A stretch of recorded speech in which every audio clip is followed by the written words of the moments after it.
returns on investment, but we're also looking to create jobs and economic growth here in the state of Connecticut. There's a lot of fantastic entrepreneurs here in Connecticut that I think oftentimes are overlooked, so we want to make sure that they're getting the capital and access to resources that they need to create successful businesses here in the state. With regards to myself, I graduated last summer from the University of Connecticut, got my bachelor's and master's in civil engineering with a focus on new urbanism and transportation technology. Very interested in the future of walkable cities and sustainable development from that standpoint. Was able to join Hillside Ventures, UConn's new student-run venture capital group, under the guidance of the management and entrepreneurship department there. Got a lot of interesting learning lessons along the way, and kind of got introduced to the world of private capital allocation. From that point, joined the CI team. Have been a great opportunity here to learn a lot about capital allocation, investment in early stage startups. From the impact investment standpoint, obviously I also mentioned the Climate Tech Fund and the Future Fund. That was a result of the SSBCI funding, which is a Small State Business Credit Initiative, federal funding. The state of Connecticut decided to allocate that capital to Connecticut Innovations to deploy. So that capital is being deployed as we speak to early stage entrepreneurs and businesses that are creating high-yielding businesses here in the state. With regards to the impacts from my own personal perspective, I'm super excited about the future of energy abundance. I think Connecticut is a lot of interesting things going on between the hydrogen economy here. I think one that goes a little bit underspoken about is nuclear energy here in the state. Millstone nuclear plant in Waterford, Connecticut is currently generating almost half of the state's electricity consumption, completely carbon-free energy. I think that's something that needs to be celebrated more here in the state. So, hoping to draw attention to these things and others. So it's been a pleasure to be a part of this, and appreciate everyone for taking the time to be here today. Thanks, Sarah. I will keep this short because we don't have that much time and we want to get into the meat of the conversation. My name is Charles Loram. I'm a former executive director for Nordic Innovation House in New York and board member for Startup. I also run a consulting firm where we create platforms for underserved communities, specifically around LGBT community, entrepreneurs, and for women entrepreneurs. I'm also an advisor, an angel investor, and have been in the startup space for over 10 years. Amazing. Thank you, Charles. I'm just going to dive right into it. Just want to talk a little bit about, let's just start with actually definitions and mandates, and criteria for investment. So as an example, at Artesian Capital, we do focus on specifically investing in dark green bonds, and for that, we define that as greater than 400 metric tons of carbon emission reduction per million deployed per year. So I don't know if anybody else wants to tackle that. Charles, want to start out? Yeah, so in terms of definitions and how people are looking at the space, impact investing is still relatively new. There's been an evolution that we've seen over the past few years. People started talking about social investment, and then ESG investment, and we have impact investment now, and people get some of the terms confused. Yes, there's a lot of overlap between those, but impact investment is around hard metrics. You have hard data backing up those metrics around your specific impact thesis. And so that's one of the things that we really encourage investors to take a look at. It's not just about the story, it's not just about the narrative, it's about where are you moving that needle in terms of meeting some of these, in terms of meeting the goals that you have for your particular fund or investment portfolio or whatever that might be. I think that's a good place to start. I think within the scope of what I do at CI with the Future Fund, which is a $50 million fund for diverse and underrepresented founders, our mission is to get capital into the hands of those who have traditionally not had access to that capital. Last year in 2022, only 2% of venture capital funding went to this set of demographics. And if you ask me, that's pretty messed up. We believe that outsized returns can come from founders that are not from these traditional backgrounds, that are not from these traditional pools of capital out in the Bay Area, Silicon Valley, or MIT. We feel like exceptional founders can come from all different walks of life. And at CI, we believe that we can turn this into a serious return on investment for both us and the state of Connecticut. And in the world of public equities, I would say really ESG is the most commonly used term. There are so many things I could say about ESG. But what I'll say is, that the traditional ESG fund in public equities has an asset manager that is doing deep assessments of the environmental and social governance aspects of each company, and then decides what to invest in and how to weight investments based on those. And it's a very resource-heavy and expensive way to run a fund. They're typically actively managed funds. In the world of 401ks, there has been very serious pressure to reduce fees because there are a lot of lawsuits. There are law firms that specialize in a class action lawsuit where employees sue their employer for having funds that are too expensive in their 401k. And that has been a big factor that has boxed out climate-safe investment options. And so we've launched the Sphere 500 Climate Fund, which is an index fund. It's the first low-fee indexed fund, no active management, so it's really comparable to an S&P 500 fund. But we don't invest in fossil fuel companies or contributors to deforestation, and we vote our shares for climate action. A lot of people don't even realize that they have a lot of power to influence some of the biggest companies in our economy just through owning those shares. They can vote them, and the reason a lot of people don't realize they have that power is because they're honestly not given that power through their 401k plans. Someone else is voting on their behalf.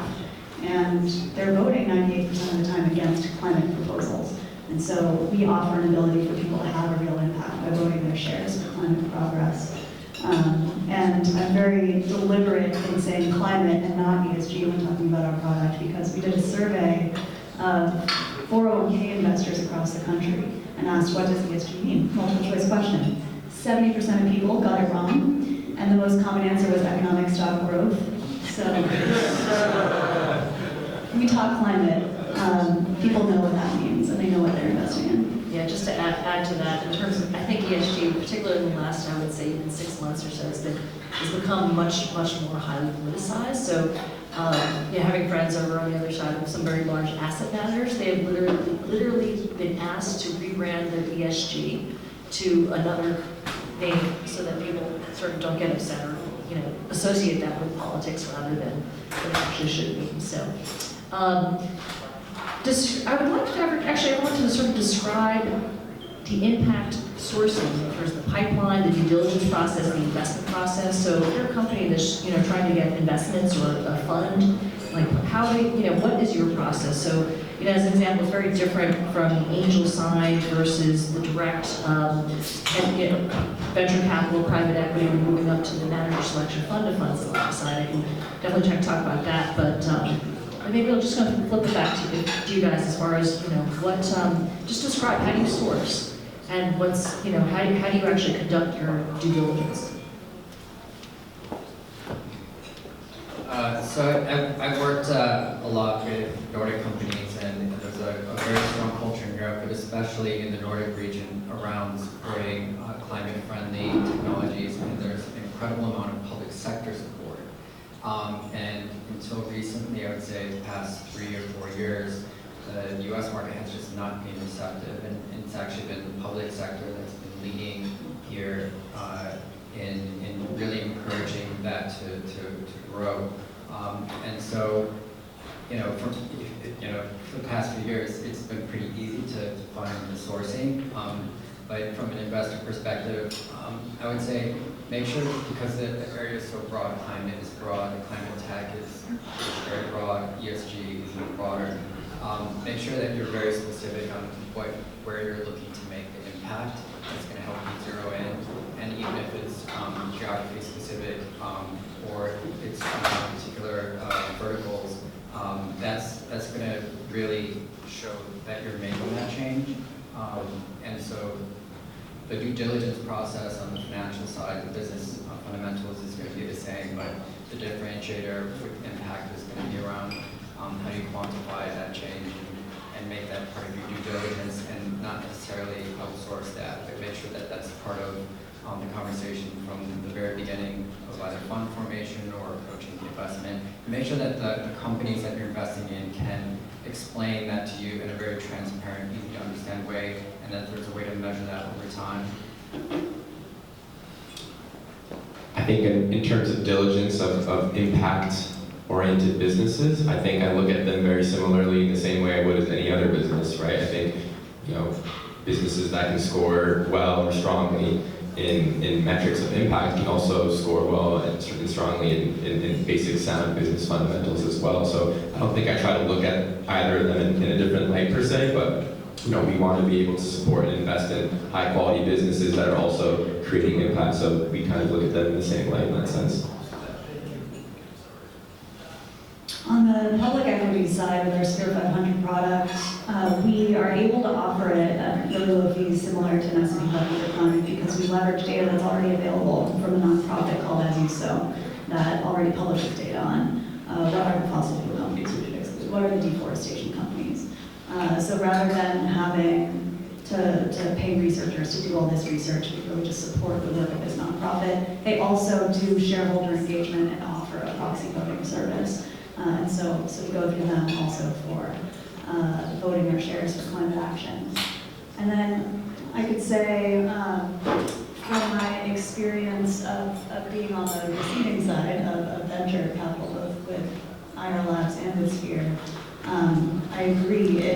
As a founder, I've always looked for business models where success, economic success, also results in bigger impact, where the KPIs, with Labs, if we're successful in getting our chips into every AI machine and supercomputer and data center out there, we're also successful in cutting the energy used in compute in half.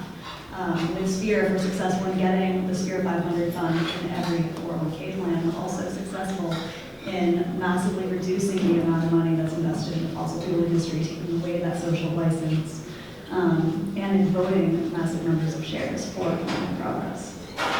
Thanks for that, Alex.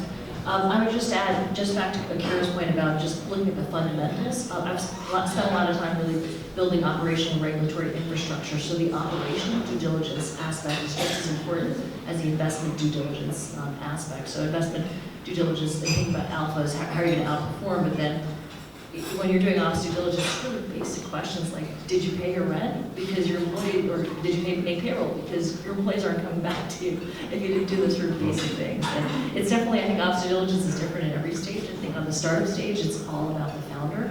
And then, as you kind of move up, they're different criteria. It's sort of worth remembering. Just wanted to actually ask you guys too, what do you see as the greatest challenges to investing in impact?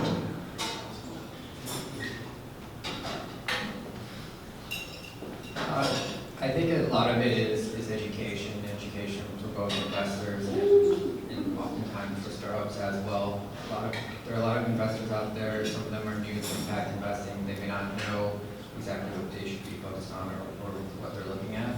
They may not even recognize the opportunity, and which will lead to a lot of frustration. So I think there has to be a lot of education on both sides. And then the other thing is the tools and standards to measure impact are still developing, and so people may be speaking about the same thing in different ways or measuring it in different ways, and so that could lead to some confusion as well.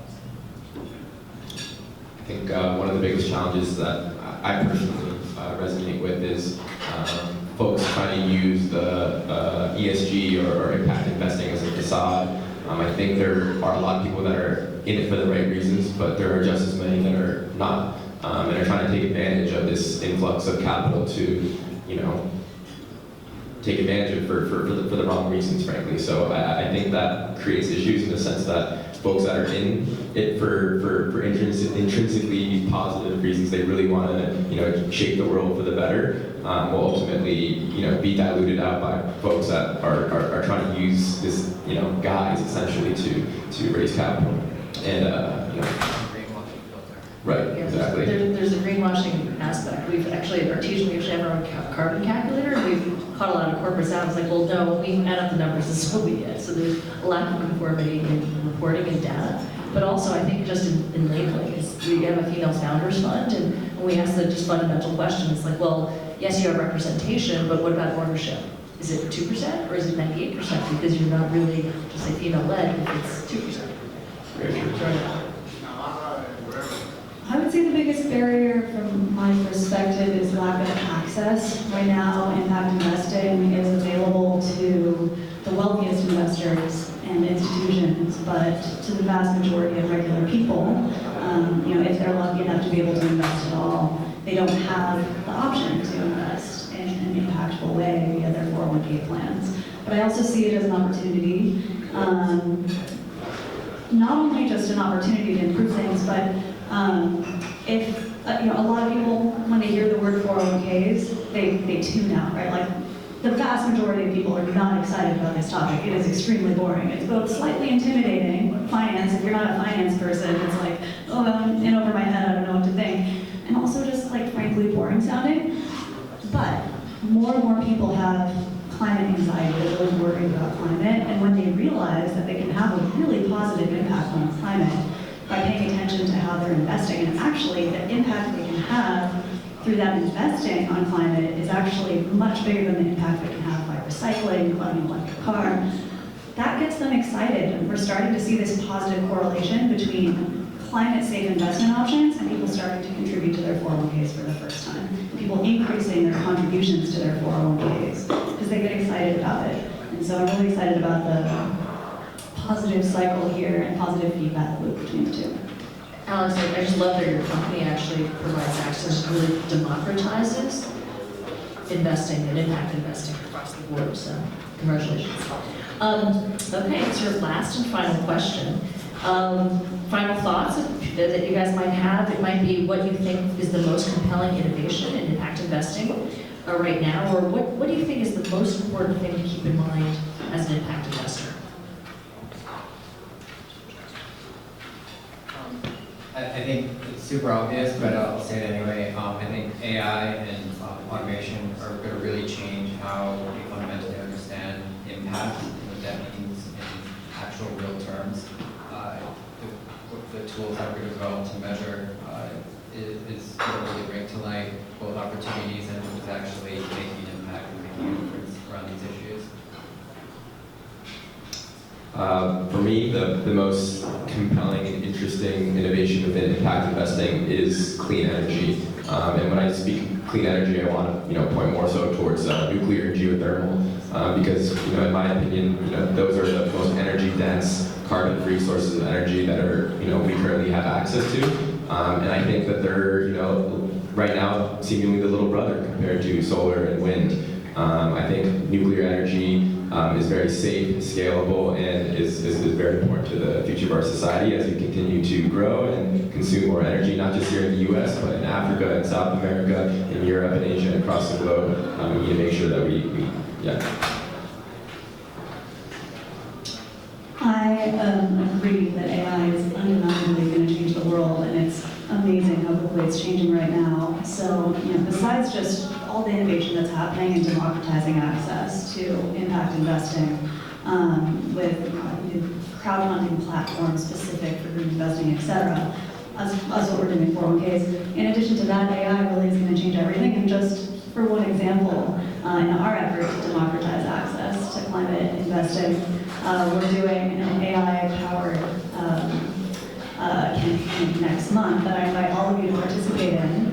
It's called the Virtual March for Fossil Freedom, and anyone can participate by uploading a selfie to the March website. It'll auto-generate a picture of you walking down Wall Street along with everyone else participating in this virtual march that you can share on social media and spread the word about how we should all have climate-safe options in our 401ks. And if you donate to the coalition of nonprofits behind the march, you can get a picture of you walking hand in hand, or arm in arm with Jane Fonda, participating too. So go to our website, oursphere.org. Totally sign up. Yeah, and sign up for our mailing list, our newsletter, and then you'll hear more about the march and how to participate. Thanks, Alex. The only thing I actually will that is, they're interesting enough, actually, I think digital economic infrastructure is going to be really key. And I'm not talking about cryptocurrency and Bitcoin, and with all due respect to those that are investing, but really digital currency. Last year I worked on a project, Office of the Family Project, which actually partnered with development banks and sovereigns to help build a digital economic infrastructure in Africa and other developing countries, where they actually were, in partnership with the governments to actually offer, let's just say you file your tax returns and you actually, it's backed by the government. So I think that's going to be really interesting too, as the future builds out. But we do have a couple other bonus questions, but I don't want to keep you from the bar. But thank you, Alex and Akira and Charles. It was such a pleasure. And thank you guys tonight.